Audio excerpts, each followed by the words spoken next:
This is a nice front yard. This adds value to the property versus a lawn. They never have to mow it either. Different weekend activity. You can go and have fun. So this is a swale that's inflowing. If you have water moving through a swale like this, you have to reinforce the soil. Sometimes you will have to use geotextile to reinforce that soil. You have to design your roots in there a little differently. Lot of fibrous roots if you have flow going through like this. You want plants that will bend in the direction of the water because you do not want to cause a backup. So no big branches. You want material that bends in the water. Emergence, mostly sedges, are really good for that. And you want fibrous root system because they will hold on to the soil.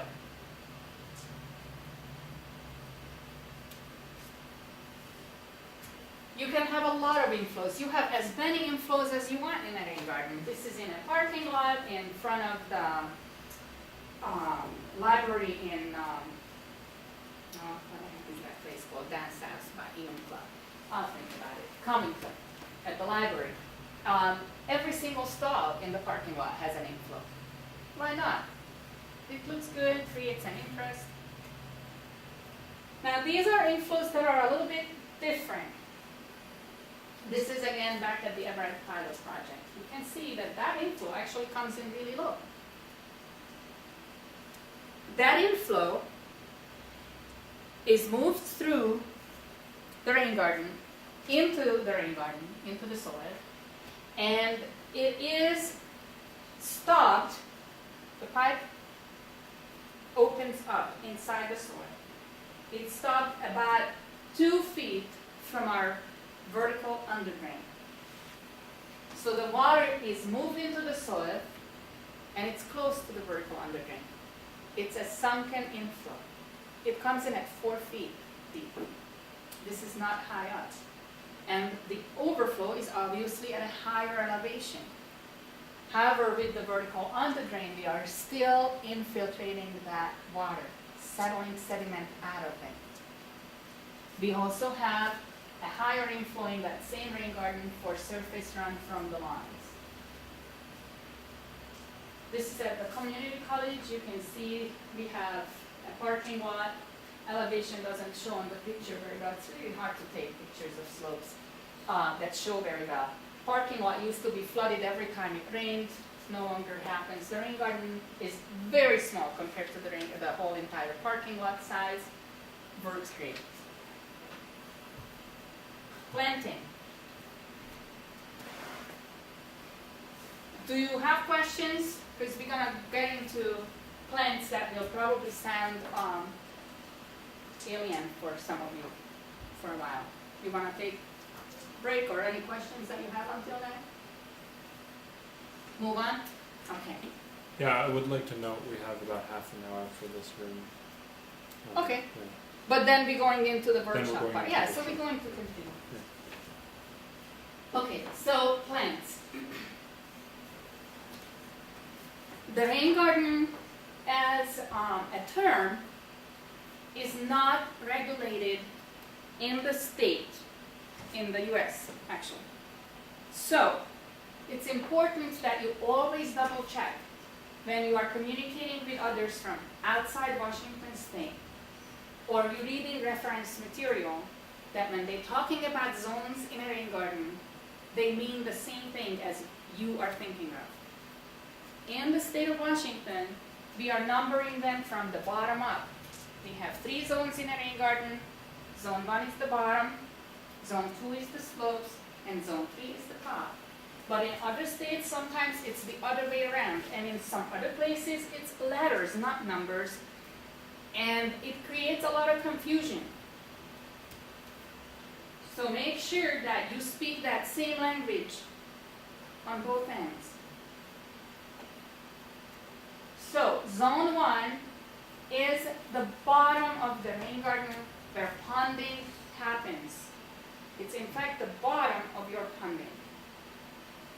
It's the area that you need for the contributing area. So if you have, bless you, if you have 10% rain garden area versus the contributing area, that's the surface of your ponding area. That's the surface of zone 1. It's not the entire rain garden. The rain garden is bigger than that. It's where most of your action is happening when it comes to infiltration. Zone 2 are the sides. Some rain gardens have really big zone 2 areas and some have none. Very, very minimal, it's barely nothing. Mostly if it's a steeper rain garden, it barely has no zone 2. That's where moisture levels will fluctuate. There's a question here, I think. No? Yeah. I did have a quick question. Uh-huh. I should have asked it before, but No, that's okay. can rain gardens, because I lived in Florida and like you said, it rains a lot in summer. And Mhm. so they always have a drainage system on the side of the road and Mhm. it goes right into the gutter.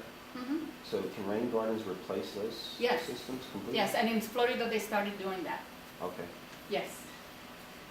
In Florida, it's very critical, more so than anywhere else at the moment in the country, that they design habitat to control mosquitoes.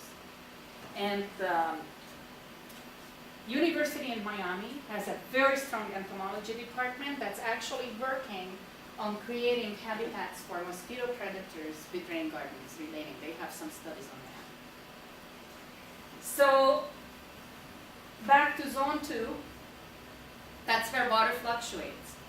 When you think about these two areas, zone 1, even though we are not building a wetland, it's very important that you remember that forest image. Always, you're building a forest floor in a rain garden. However, the plants that you will need to pick in zone 1 will have to be plants that are often found in seasonal wetlands, because you will have water levels there affecting them just like in a seasonal wetland. Zone 2, on the other hand, is plant material you will have to choose from riparian areas, where water level fluctuates, the edges of rivers and streams. In zone 2, you can have full saturation now, and in 2 hours the water level is down. And in another 5 hours you have full saturation again.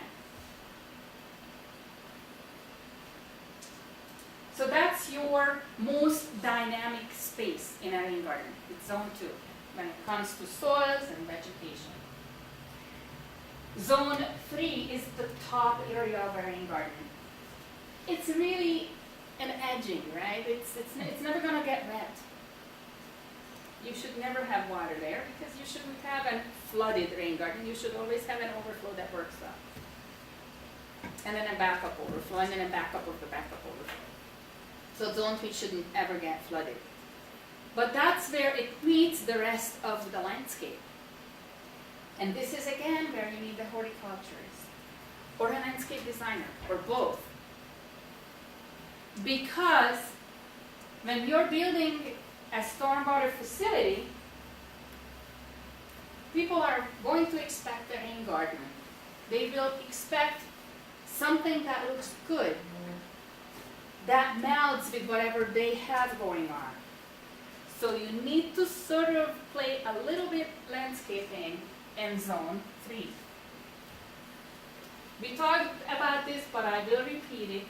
What makes a plant native in North America, it is defined as a plant that lived here before the Europeans arrived. Even on the first ship, they had some seeds with them, so it didn't last long. And 1490 is when we stopped having only native plants around.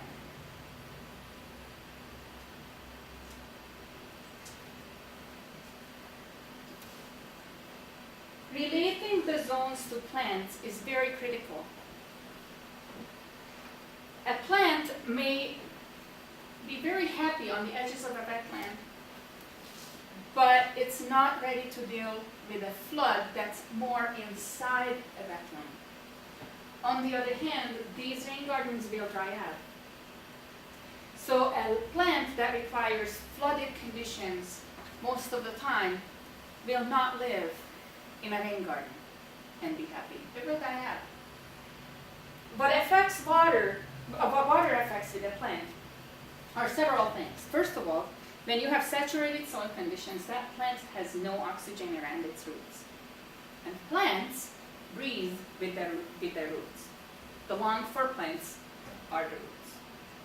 So when it has no access to oxygen, the plant has to be able to deal with that condition. Plants that live underwater have specific systems in their body that evolved to get oxygen even in those conditions. At the same time, when everything dries out, these plants will have to be able to go after watering that rain garden on their own. Because you are building a stormwater facility, something that needs little maintenance. You're not doing the landscaping. You really don't want to have a permanent irrigation system there just to keep plants alive in a rain garden. What's the point of that? So they need to be able to deal with the drought conditions. And what may be a good plant here in the Northwest will absolutely not work in Florida. And it's the same thing for a Floridan plant up here. So you have to understand the ecosystem you are working within. And as engineers, you probably will work in more than one area. And not all horticulturists are confident about several areas. So you may need somebody up here that helps you and somebody somewhere else that helps you. But you really need to speak that plant language to create good rain gardens. Site-specific choices. Plants are not made the same. Even if they have the right root system, they can take that water condition. Some will want shade and some will want sun. You have to know what's what. Right plant for the right place. Size is a very big deal. If you're designing a right-of-way rain garden, there may be some very clear site conditions that you have to keep in mind when it comes to driving on that road, accessing the driveway. How tall things can get. You can't block that site. You need to make sure that it's safe. Security is a big issue in public spaces. You have to all understand how to match that with plants. Because you have several million plants to choose from. So you have to know which one is what. You have to also know what's valuable, because if it's something really cool, it's a native plant, but nobody had seen it since 1810, that's going to be a problem. So it has to be something that you can actually get reasonably well, and you probably don't want to spend $5,000 on one little dinky thing when the whole rain garden otherwise would be $3,500. Be flexible. We are not native regime. They are great. We encourage their use. We don't want to use invasive plants. Don't be flexible about that. Invasives are not okay. But some ornamentals actually do work okay in a rain garden and in an urban setting. Sometimes hybrids of natives work a lot better than the native plant itself. And then it's going to become a habitat. So you have to understand what creatures will use that space now that you designed it and build it. Who will come? Green roofs, for example, are playgrounds for squirrels in our area. And so in designs, engineers more and more so are designing with squirrels and raccoons in mind, because they can make an awful mess out of your membranes on a green roof. And it can become quite a problem. Raccoons actually love rain gardens too, so just a warning. So here you go, see the zones. Can you go back to that picture, just Mm-hmm. so we can look at it? Does it all make sense so far? Okay. So, okay, let's jump into the plants. That's my favorite thing. These are dogwoods. Dogwood shrubs. The fact that I said dogwood doesn't mean anything. You need to know the Latin name. Because horticulturists speak in Latin names. Because if somebody comes in here from Germany, and I say dogwood, it probably means a totally different term. Because there, US, every tree that pilgrims came across that they liked and was evergreen is called a cedar. And it can be a juniper, it can be a tuya, it can be so many things that, for whatever. I mean, it has nothing to do with the actual plant. In Europe, in Hungary, for example, we call everything a pine if it's a conifer. So having a plant name that does not give you the Latin name doesn't mean anything. Make sure that you have the Latin name for the plants. And that's how you communicate about them. Because then you can be sure that you actually describe what you want and that's what you're going to get. Zone 1 again is the bottom. Here is a Cornus sericea, otherwise known in our area as red osier dogwood.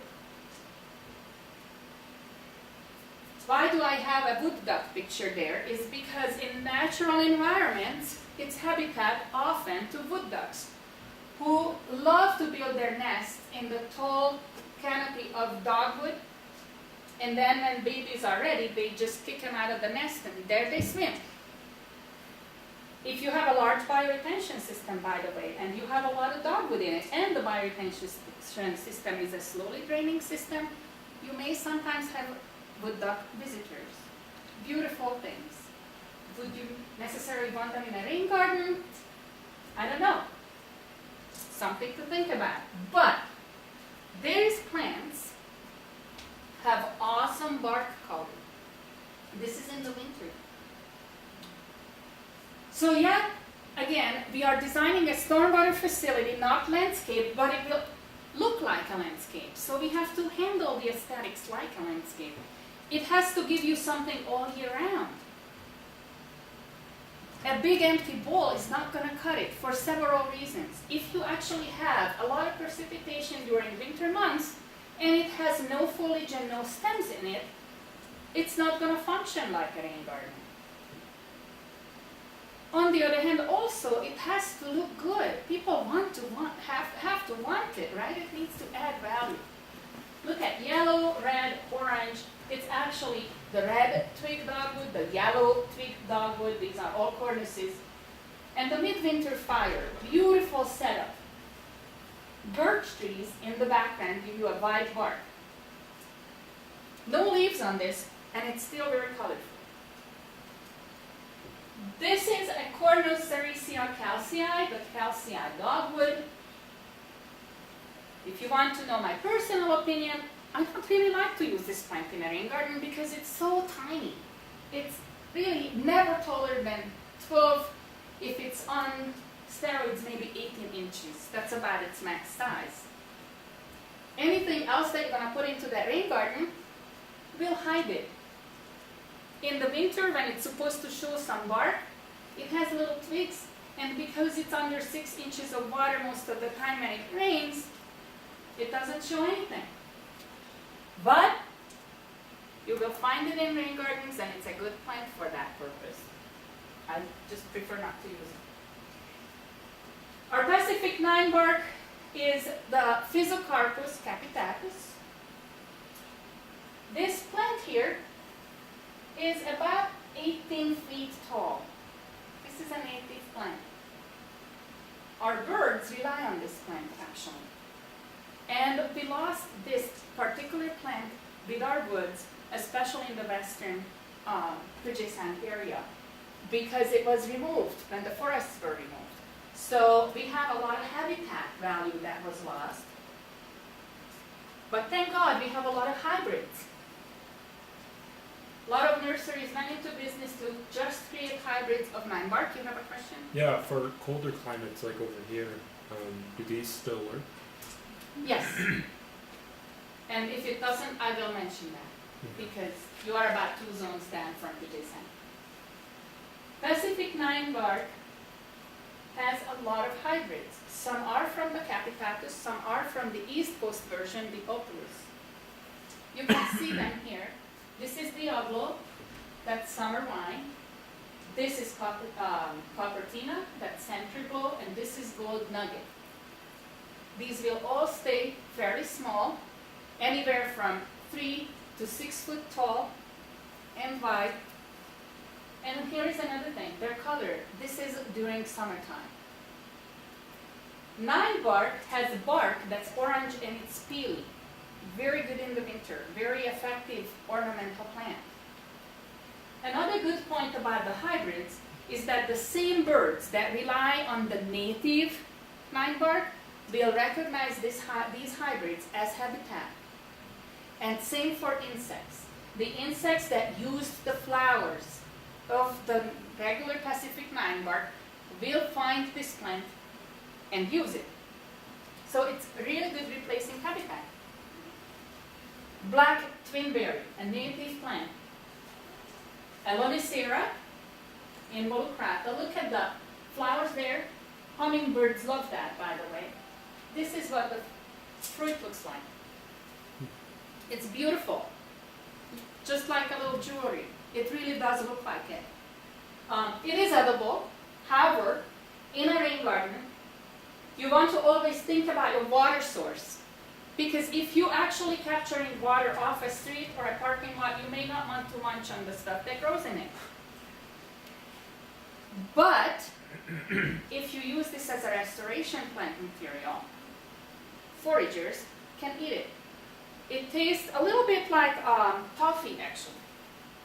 For some people, it's too sweet. I don't mind it. Hummingbirds love it, and it's early bloomer. A hardy plant actually around here too. Douglas spirea. It's the Spirea douglasii. It's an excellent plant for a bioretention cell. I would not recommend using it in a rain garden. And the reason is because this plant does not play nice. So, let's talk about really happy natives and invasives. So my designation of that is that if Subby comes home and puts up a tent in our backyard and decides to live there, he's an overly happy native plant. But if somebody else I don't know comes over and puts up a tent in my backyard, that's an invasive plant. So Spirea douglasii is an overly happy native plant. It is used to colonize areas that were disturbed by an earthquake, a mud flow, a natural event. It's very good at that. It can tolerate year-round saturated soils. Very hardy. Really good habitat plant. Provides insect and bird habitat very effectively, and room for symbiotic microorganisms in the soil. But it gets big, and it tolerates drought, and it will come out of your rain garden and wants to grow in the whole front yard. You plant one of these, you pretty much planted your rain garden. So not a good idea for a small-scale system. On a large scale, excellent, and for restored or artificially created wetlands, wonderful plant.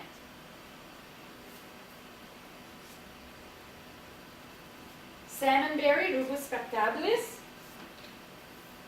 another one that you can eat, but not if it grows in parking lot rain garden. Very important hummingbird food source because it blooms so early. It blooms actually, a lot of times the blooms open up before the foliage does, so it's very obvious and visible, pink for a reason. That's where it got its name actually. It's beautiful, that's what it means. The berries are golden, and you know what? This isn't an aggressive plant. It's not like Himalayan blackberry.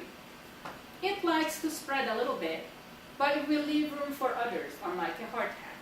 The Douglasia spirea. See, it has several names. Douglas spirea, hardtack, it's all the same thing. So salmonberry. Emergence.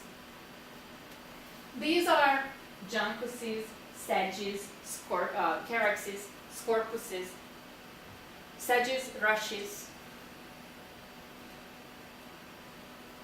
You can tell rushes are round and sedges have edges. That's, for little kids, but it works. So You see the calci dogwood here, the Cornus calci, right here. And you see a carex obtusa, a sluice sedge next to it. It is probably 1 year old site. It looks really good and attractive. However, comes year 2, that carex obtusa and this little rush here, the little bulrush, will grow enormous. It's going to be 4 feet tall, and the little calci dogwood is still only 18 inches, and it will stay that big. It was a waste of material. You will never see it. And the juncus and the carex are evergreen. So even in the winter, they will be hiding your dogwood that's supposed to have little red on it. So in fact, this is not a good design.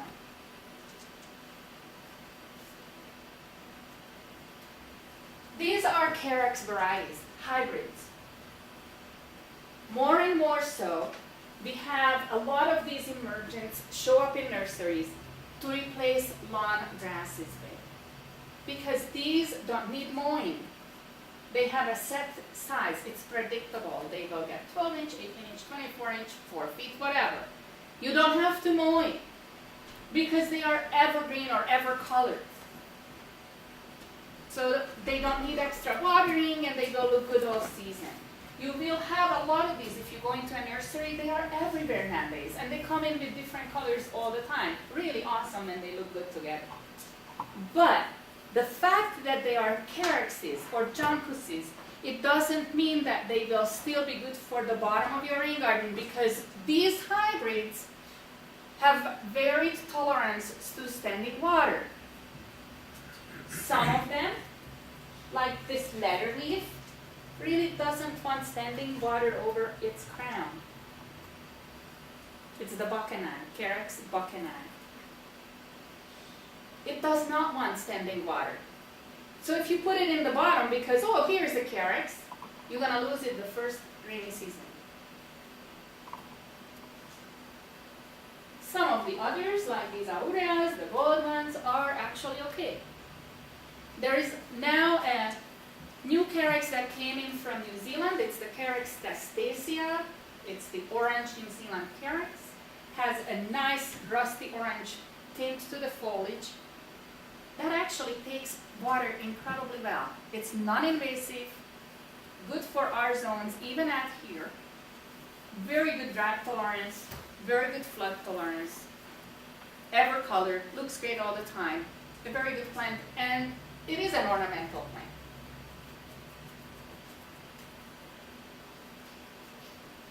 So again, our famous sluice sedge down below, and then we have the small-fruited bulrush. The Scorpus picrocarpus. The small-fruited bulrush itself gets fairly big. It's the fruit that's small on it.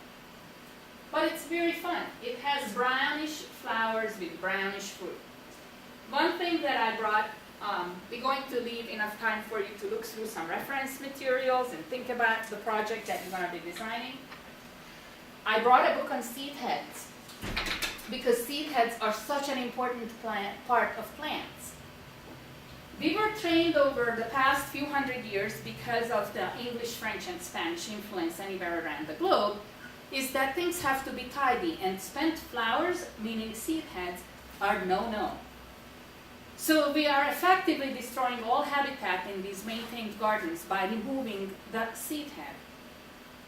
It's not only that that's what keeps vegetation growing, because that's how things propagate themselves, but it's also food and nesting source that we are taking away from wildlife. So always think about how it's going to look when it's seeded and make that part of your design.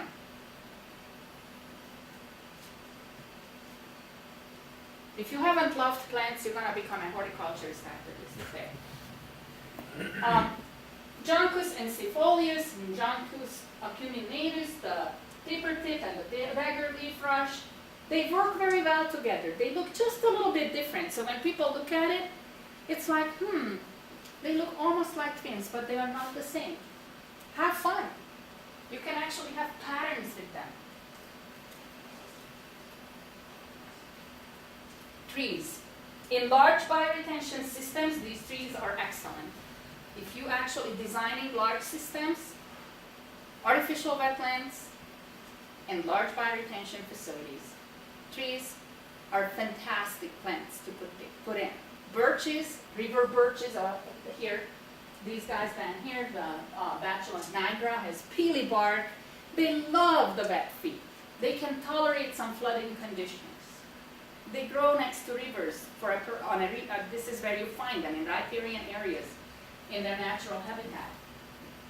If you have a site, we talked about it, where you cannot have a rain garden, right? It's just too small, or the slopes are just coming all the wrong way. It's just not gonna work. You can always plant trees. Because again, rain gardens are mimicking forests. So you can't just plant trees.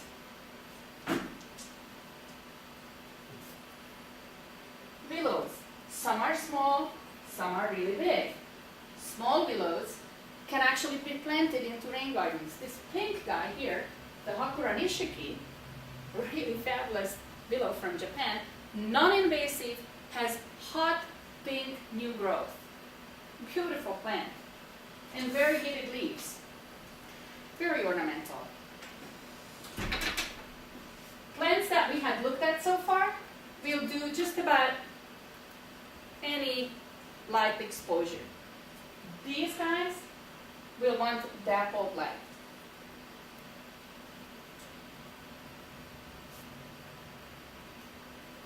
Now, marsh marigold is a plant that has the ability to go completely dormant when things dry out. If you give it water, it comes to life again. If you happen to have a boggy rain garden that rains slower than 24 hours, and it's boggy because you designed it that way, it's not boggy because it's a failure, then a marsh marigold will love that. And it has giant yellow flowers, really nice big leaves, very hardy, and it goes just about cold and warm climates. We have marigold varieties all across the globe, even some in the desert conditions.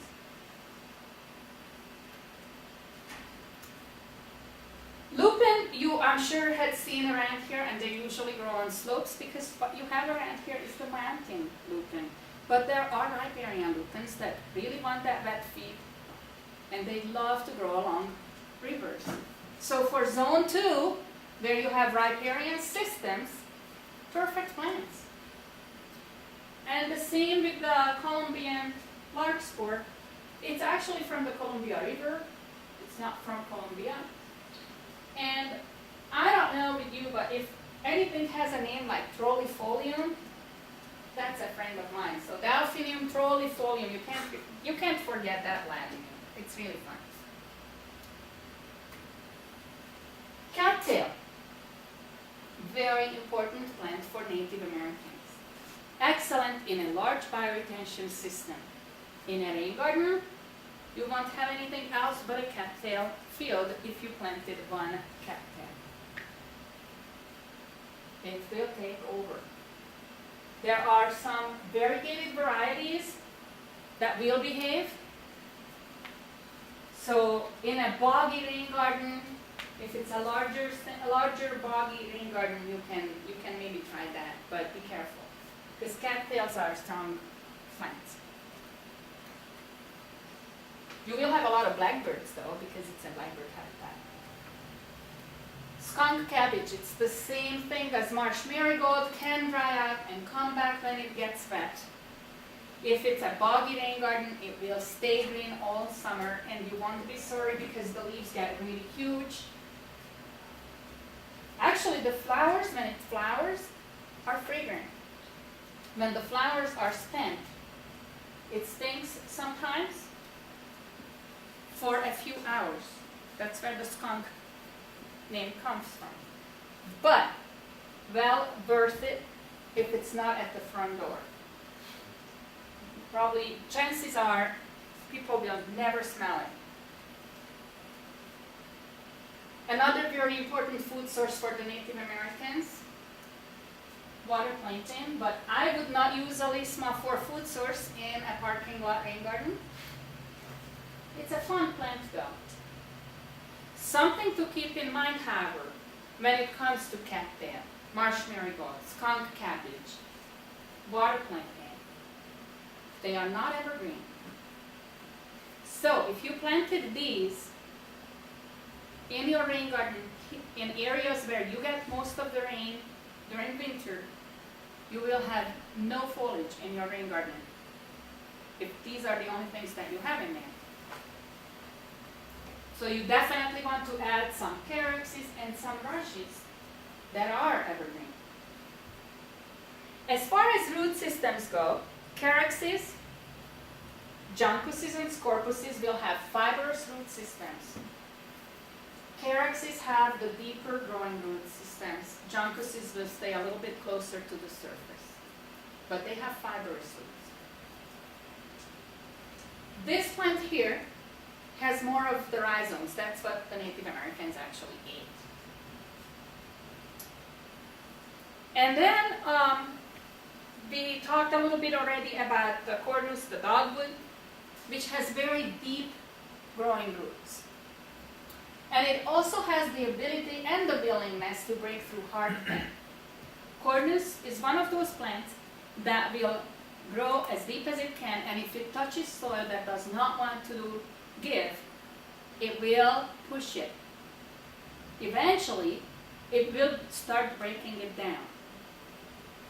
If you have these plants in a rain garden, but even one, what it will give you is it will create a natural interface between your engineered soil and your native soil.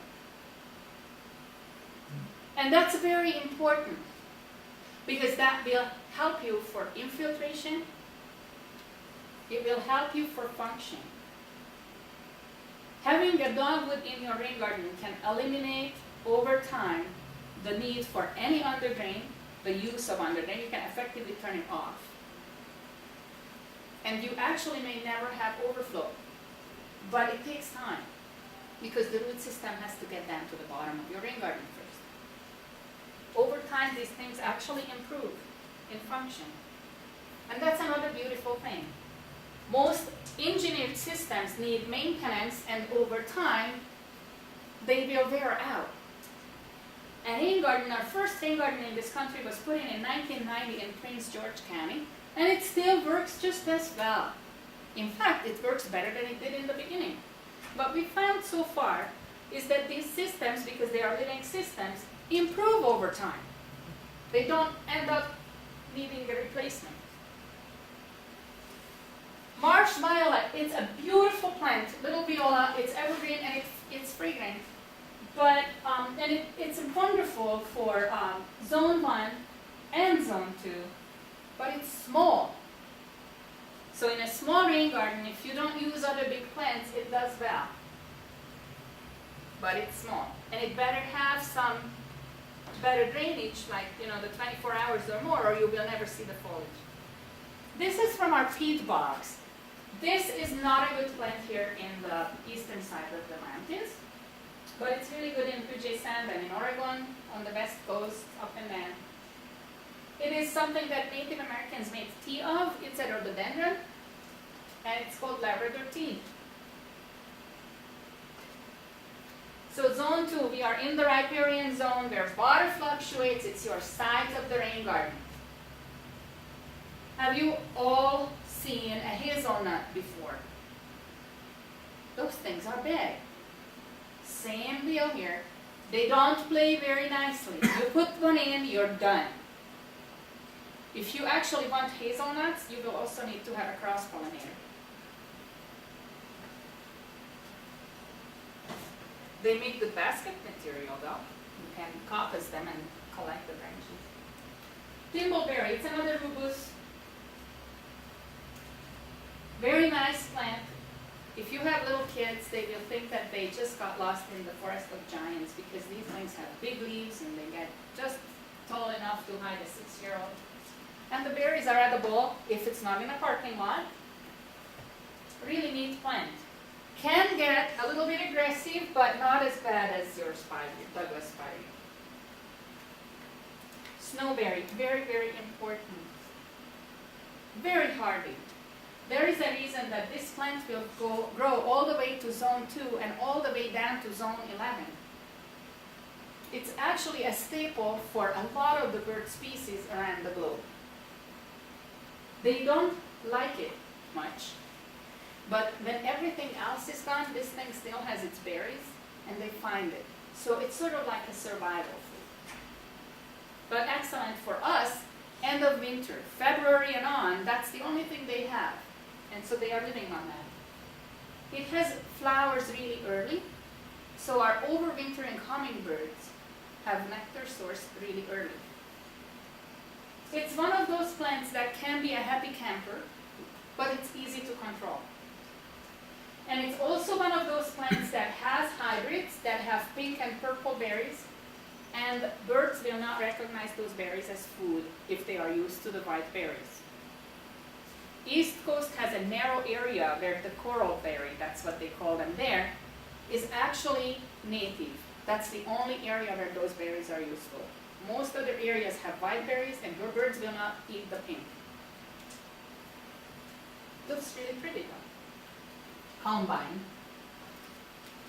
Incredibly tough wildflower. You can plant it just planting seeds. If you want to see a hummingbird war, have a lot of these. Because they will come and they will try to chase the other one away. They will fight over the flowers. They come in different colors too. Oranges are native here, but there are purple and pink and yellow and blue, and they are beautiful. Camas is another food source that people eat too. They roasted the bulbs. It was a Native American food. There is the small and the giant. I don't recommend using small much because in zone 2 is usually a limited space already. It's the sloped area. Water levels will fluctuate a lot. You may not see the small, and it may just be done blooming by the time you recognize it that, oh, there was a camas. Yeah, that was good. It's gone. The giant one you will see.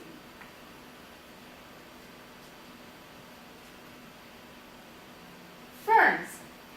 Not all of them need sun, and if you actually have a rain garden that's a little bit slower draining, you can get away with a lot of shade lover plants in sunny spots. As long as they have enough moisture, they will like that place. However, out here, I would definitely not put it in full sun because the sun will get it. It will burn. Beautiful, beautiful plant. Has black stems and 2 sets of very distinct leaves between the new and the old as they are coming up. The fronds are looking really nice, the filaments. It will get about 18 inches, so it's not a huge giant, but it will fight its way. It's a tough little guy. These are also for more shady sites. Will self-propagate. Very nice, the Talima, the Tiarella. They look a little bit alike. These 3 are like the 3 sisters. If you, well, maybe you can go back so you can see. This looks a lot like the other. And you find them together in the woods too very often. And then the little Tommy on the piggyback plant. It's called piggyback because the flower is built up, it's the sets. One looks like it's riding on the other. Really sweet. Serviceberry, another food for people to, if it's not in a parking lot. Our state bird, the goldfinch, loves it, adores it. It's their heaven. So you'll find a lot of them around it. Blooms early in March, has the berries by June, has great fall color. After that, it lost its leaves. It's not looking very special in the fall. So I wouldn't use this as your major plant because in the winter it's not going to give you too much. Indian plum, think of it as a blueberry with a giant pit, edible, tastes fairly okay. Birds will love it. It gets big though. So you have to make sure that you have enough room because it will never be smaller than an 8x8 shrub. And in some rain gardens, in some front yards, that may be very big. These are vine maples. They color up in the fall. If you want fall color, pick them in the fall in the nursery so that you have a tendency to be that color. Color will fluctuate year to year. But if it's a maple that was yellow in the nursery, it will not turn beautiful red the next year. It may still be more yellow, on the other hand, if it was red in the nursery. One thing to think about is when you're designing a site, more and more so, jurisdictions require that you meet certain stormwater credits in your designs, depending on what jurisdiction you design for. And you also will have to start, it's more and more so again, especially on the west and east coast, to meet certain canopy credits. A rain garden will give you both if you use the vegetation plan wisely. A vine maple is not going to get too big. It's a really nice little tree, and it will give you the canopy credit while your rain garden gives you the stormwater credit. So you can actually kill two birds with one stone. Sometimes, and I have a rain garden that we had installed at Edmonds Community College where we are receiving water from a green roof. So it's already a pre-filtered rain runoff. We're actually growing a tremendous amount of edibles in that rain garden. You can sometimes do that. You will see that some rain garden books that are published in English wherever around the world will recommend that you use rain gardens to grow food in areas where water is scarce, because you can gather runoff from hard surfaces such as roads. No, it's not a good idea. There are some studies now, and we will know probably in a few years how plants accumulate toxins when it comes to food plants. We know for sure that roots are really susceptible to collect pollution. So root vegetables, even if they like that moisture, are not a good idea to grow in a pollution-removing rain garden. Foliage is your next step. Berries are probably the safest bet, but still, just think about it. Would you like to go and pick your fruit? Where do you pick the blackberries? Right on the road, or you go further in? Yep. So in the case of having plants that are not edible for humans but for wildlife, It's great, but that's the thing, it overlaps. Wildlife loves blueberries. They love lingonberry. These are all great things. So sometimes you will use berries that are also edible for people. In a daycare area, if you're putting in a rain garden, if it has any berries, it better be edible. So you kind of have to keep that in mind. I guess my question was, are we worried about like having edible plants, not for humans but for wildlife, because then they Yes, would be you eating the should as well. you should put food sources into a rain garden, because again, it's not just the canopy credit and the stormwater credit, but it's also wildlife habitat. Even though that the food might pick up pollutants. Yes, even though. Birds will not consume so much of berries, even to their little body weight. They take a bite and then they fly away and fly to another habitat. The National Wildlife Federation now is really asking that low-impact development is used for habitat replacement. But there are other programs that are encouraging habitat creation around developed and urban areas. And ultimately the goal will be that there are several sources. If the rain garden is the only source for food, you're in trouble. That site has problems. You want to have other habitat too around that area. The rain garden is increasing that habitat, but we should never have developments where that's the only habitat. So in your designs, work with the project and encourage creation of spaces that are used for more than just people activities. Here we go again. These are images from the Olympic rainforest. These are the Picea sitchensis, the Sitka spruce. They are big. Planting one can take the place of many rain gardens. If you can't have a rain garden, plant a tree. We looked at some of the deciduous trees. These are evergreen trees. Actually, the Sitka spruce can take standing water. So in large bioretention cells, have several of them. They are evergreen, they will help control your rainfall, capture it in the canopy. Another thing that evergreen plants do, they have pitchy foliage, sticky. And so when windstorms come through, they filter the air. Dust sticks to the foliage.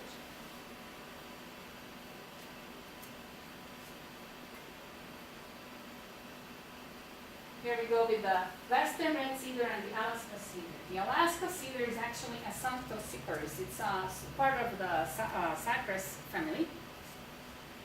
And it's a really unique plant because in the Sanctociperus genus there are only two plants. This one and one that grows in Vietnam. So the Vietnam tree was discovered in the 90s. Until then, this poor Alaska cedar was wrapped up into the